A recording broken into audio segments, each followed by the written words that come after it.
शहरी विकास मंत्री पूर्व मेयर कोलकाता के और तृणमूल कांग्रेस के स्टार पॉलिटिशियन फिरहाद हकीम हमारे साथ हैं।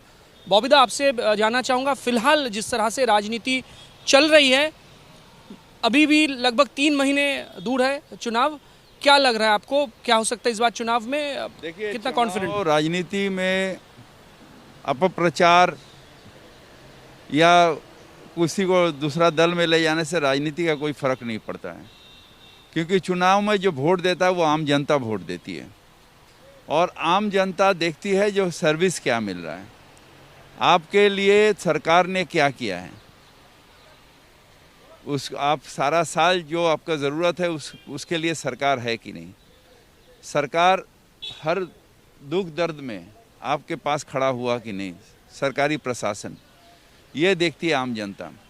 ये पब्लिसिटी के लिए ठीक है, आज इसको भगा के लिया, कल उसको भगा के लिया, परसों कुछ मीडिया में अपप्रचार कर दिया, कुछ कर दिया, कोई बड़े बड़े आदमी आ रहे हैं वो यात्रा कर रहे हैं, ये कर रहे हैं, ये सब प्रचार के लिए ठीक है, मगर आम जनता के लिए अगर करना है तो for the people, by the people, to the people. इंसान के लिए आप क्या किया, क्या सर्विस दिया, क्या आपके सरकार ने इंसान के लिए कहाँ खड़ा हुआ। जैसा हमारे एक उदाहरण आपको देते हैं, जब कोरोना यहाँ पर आउटब्रेक हुआ तो टीवी में हर आदमी भाषण दिया, मगर हमारे मुख्यमंत्री से लेके हमारे पार्टी, हम भी जो रास्ता में उतर के आदमी का सेवा करने का प्रयास किया।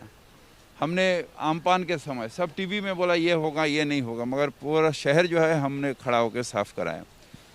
आदमी देखता है जो आप 24/7 इंसान के लिए है कि नहीं, और वही विश्वास जो है ये वोट में अपने आप को प्रकट करता है। बॉबिदा, यहाँ परिवर्तन यात्रा की बात करें, रथ यात्रा बीजेपी ने नाम रखा है परिवर्तन यात्रा, अभी भी 9 तारीख को कोर्ट में सुनवाई है, लेकिन आप लोग का काउंटर प्लान क्या है? क्योंकि जेपी नड्डा बीजेपी के राष्ट्रीय अध्यक्ष वो भी आ रहे हैं परिवर्तन यात्रा के लिए और कल से शुरू हो रही है। नड्डा जी का यहाँ पर बेस क्या है?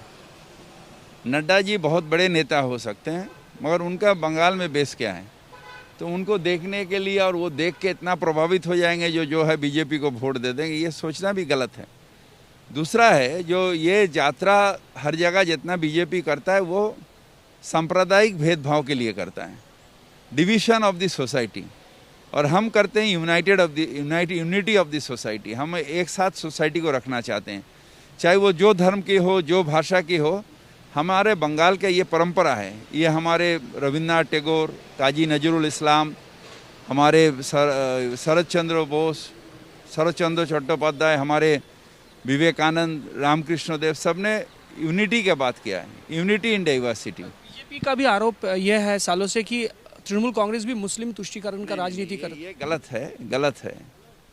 तृणमूल कांग्रेस और उनके नेत्री ममता बनर्जी पिछड़े हुए के साथ है। आज जंगल महल में कोई खून खराबा नहीं होता है, आप जाइए जंगल महल में उन्नति होता है। तो वो बीजेपी क्यों नहीं कहता है जो दलित के साथ है, क्यों नहीं कहता है जो शेड्यूल कास्ट के साथ है, शेड्यूल ट्राइब के साथ है।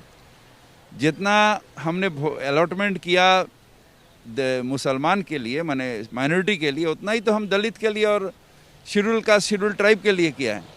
तो फिर शेड्यूल कास्ट तुष्टीकरण ममता बनर्जी कर रहा है या शेड्यूल ट्राइब तुष्टीकरण कर रही है, ये तो नहीं बोलते हैं, क्योंकि उन्हें कम्युनल एंगल में डिवीज़न करना है। और हम बंगाल के परंपरा है जो ये कम्युनल एंगल में कभी हम लोग डिवीज़न नहीं करते हैं। बॉबिदा, आप फुरफुरा शरीफ गए थे, वहाँ तहा सिद्दीकी के साथ आपने बैठक किया, लेकिन अब्बास सिद्दीकी जो है उन्हीं के फैमिली से वो असदुद्दीन वैसी के साथ शायद कोई गठबंधन बनाने जा रहे हैं, या फिर कांग्रेस या सीपीएम के साथ भी हो सकते हैं। ये जो गठबंधन है, कितना फर्क इस बार चुनाव में कितना क्रूशियल रोल प्ले करेगी? बीजेपी का दूसरा एक कार्ड है, एक तो है खुद एक जगह कम्युनल डिवीज़न करते हैं, और दूसरे माइनॉरिटी के अंदर में डिवीज़न ऑफ वोट करने के लिए ये जो है कार्ड ये प्ले करते हैं। जैसा वो उत्तर प्रदेश में किए, जैसा वो बिहार में किए हैं। असदुद्दीन सिद्दीकी आके तो गवर्नमेंट नहीं फॉर्म करेगा, बिहार में कुछ कांग्रेस की वोट है वो काट के वहाँ बीजेपी को मदद किया सरकार बनाने के लिए। उत्तर प्रदेश में वो तो खुद कांग्रेस नहीं बना पाया, कुछ वोट काट के बीजेपी को वहाँ पर जो है योगी आदित्यनाथ को सहायता किया है वो सरकार बनाने के लिए। तो बंगाल की जनता का ये तो सोच है, ये जानते हैं जो ये दोनों प्रदेश में जो कैसे वो खेले हैं। तो मेरा ख्याल से इसका कोई प्रभाव जो है हमारे ये बंगाल के इलेक्शन में नहीं पड़ेगा। आखिरी दो सवाल, एक है अमित मालवीय ने एक ट्वीट किया है, अब्दुल मन्नान ने एक चिट्ठी लिखी थी सोनिया गांधी को। चिट्ठी में ये कहा गया था कि इंडियन सेक्युलर फ्रंट जो कि अब्बास सिद्दीकी की पार्टी है और सीपीएम के साथ अगर गठबंधन हुई तो फायदेमंद साबित हो सकता है क्योंकि मुस्लिम वोट इकट्ठा हो सकता है। तो इस पर अमित मालवीय ने ट्वीट किया कि कांग्रेस अभी मुस्लिम तुष्टीकरण की राजनीति पे उतर कर आई है। तुष्टीकरण नहीं है, मन्नान साहब ने जो किया है वो मुसलमान वोट, मगर हम नजरुल के भाषा में ये मानते हैं हिंदू ना वो मुसलमान, ये कहता है कौन? नाव वाले तुम कहो ये संतान हमारे माँ के हैं। हिंदू ना मुसलमान है जिज्ञासे कौन जोन कांडारी बोलो डूबी छे मानुष संतान मोर मार। तो हमारे इंसान के साथ में है, हम हिंदू मुस्लिम शेड्यूल का ये जो पिछड़े हुए हैं इनको आगे लाना है और सोसाइटी को एक करना है। मन्नान साहब हो सकता है मुसलमान वोट खेले, मगर हमारे पास हिंदू मुस्लिम सिख ईसाई हम सब है भाई भाई, और एक साथ भारत में रहना चाहते हैं, एक साथ पश्चिम बंगाल में सुख और शांति के साथ रहना चाहते हैं। ममता बनर्जी पहली बार बजट पेश करने जा रही है बंगाल विधानसभा में, ये एक इतिहास तय करने जा रही है। हमारे जो वित्त मंत्री है अमित मित्र, उनके तबीयत खराब है, डॉक्टर ने कहा जो नहीं निकलो, उनका चेस्ट का प्रॉब्लम है। तो हम वही अभी जा रहे हैं उनको बधाई देने के लिए, जो मुख्यमंत्री पहली बार ये बजट प्लेस करेंगे। ये उत्साह हमारा भी है कैसे वो बजट प्लेस। बार बजट एक सरप्राइज पैकेज हो?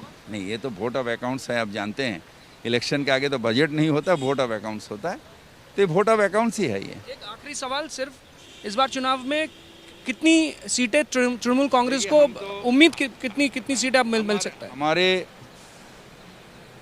2016 से अच्छा होगा और भी सीट बढ़ेगी ये मैं कह सकता हूँ, मगर कितनी सीट आएंगी ये तो मैं गणितकार नहीं हूँ या भगवान से हमारा लिंक नहीं है, तो मैं नहीं जानता हूँ। मगर लास्ट इलेक्शन 2016 में हमारा 211 सीट आया था, उससे इस बार हमारा पोजीशन अच्छा है।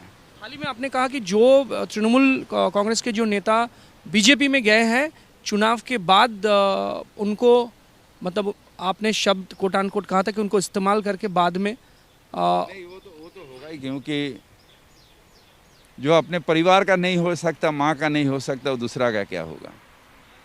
तो ये तो है, ये तो सभी जानते हैं जो बीजेपी यूज़ एंड थ्रो करेंगे इनको, क्योंकि हमारे नीति हमारे शिक्षा जो है वो गांधीवाद सुभाषवाद में है, और उनको अभी बोलना पड़ेगा गॉड से बाट जिंदाबाद, ये तो हम नहीं कह सकते हैं। तो जो है वो भी तो गांधीवाद सुभाषवाद कहते कहते बड़े हुए हैं, तो उन्हें अभी ले रहा है, मगर उन्हें इस्तेमाल करो और फिर फेंक दो। अगर फिरहाद हकीम एक बड़े नाम है तो ये भी तो सही है कि शुभेंदु अधिकारी और राजीव बनर्जी जैसे नाम भी बड़े नाम है। बड़े हमारे दोस्त है, मगर किसी का अगर नीति भ्रष्ट हो जाए तो उसका लिए दुख तो लगता है ना, वही मैं आपसे बयान करता हूँ।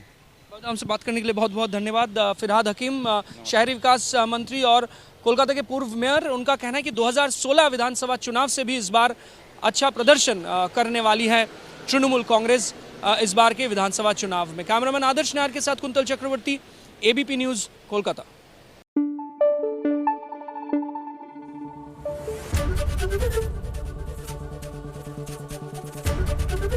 एबीपी न्यूज़ आपको रखे आगे।